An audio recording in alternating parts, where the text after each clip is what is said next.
ಇನ್ನು ಮಧ್ಯಂತರ ಬೇಲ್ ಪಡೆದುಕೊಂಡಿದ್ದಂತಹ ದರ್ಶನ್ಗೆ ಈಗ ರೆಗ್ಯುಲರ್ ಬೇಲ್ ಸಿಕ್ತು. ಆದರೆ ದರ್ಶನ್ ಅವರಿಗೆ ಸರ್ಜರಿ ಆಗುತ್ತಾ ಇಲ್ವಾ ಅನ್ನುವಂತಹ ಪ್ರಶ್ನೆ ಎದುರಾಗ್ತಾ ಇದೆ. ಯಾಕಂದರೆ ದರ್ಶನ್ ಅವರು ಮಧ್ಯಂತರ ಬೇಲ್ ಪಡೆದುಕೊಂಡಿದ್ದೆ ಸರ್ಜರಿ ಮಾಡಿಸ್ಕೊಳ್ಳೋದಕ್ಕೆ.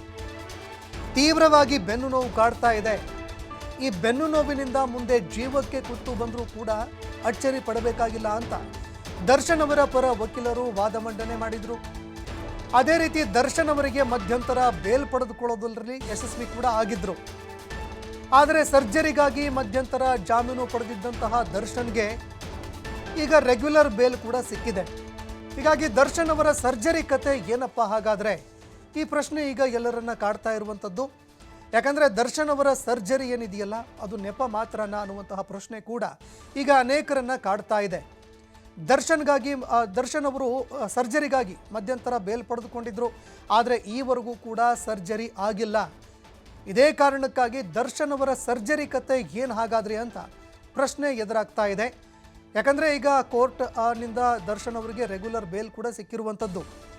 ಜಾಮೀನು ಸಿಕ್ಕಿರುವ ಹಿನ್ನೆಲೆಯಲ್ಲಿ ಸರ್ಜರಿ ಮಾಡಿಸೋದು ಡೌಟು ಅನ್ನುವಂತಹ ಮಾತುಗಳು ಕೇಳಿಬರ್ತಾ ಇದೆ. ಇನ್ನು ಫಿಸಿಯೋಥೆರಪಿಯನ್ನೇ ಮುಂದುವರಿಸಿ ಅಂತ ಹೇಳುವಂತಹ ಸಾಧ್ಯತೆ ಕೂಡ ಈಗ ಕಂಡು ಬರ್ತಾ ಇದೆ. ಯಾಕಂದರೆ ಈಗ ಹೆಚ್ಚಿನ ಸಮಯಾವಕಾಶ ಕೂಡ ಇದೆ. ದರ್ಶನ್ ಅವರಿಗೆ ಈಗ ಹೆಚ್ಚಿನ ಸಮಯಾವಕಾಶ ಸಿಕ್ಕಿದೆ. ಯಾಕಂದರೆ ರೆಗ್ಯುಲರ್ ಬೇಲ್ ಸಿಕ್ಕಿದೆ. ಇದೇ ಕಾರಣಕ್ಕಾಗಿ ಸರ್ಜರಿ ಬೇಡ ಅಂತ ಅವರ ಕುಟುಂಬ ಕೂಡ ಮುಂದಾಗುವಂತಹ ಸಾಧ್ಯತೆ ಇದೆ. ಮುಂದೆ ತೊಂದರೆ ಆಗುತ್ತೆ ಅಂತ ಕುಟುಂಬಸ್ಥರು ನಿರ್ಧಾರ ಮಾಡಿದ್ದಾರೆ ಅನ್ನುವಂತಹ ಮಾತುಗಳು ಕೇಳಿಬರ್ತಾ ಇದೆ.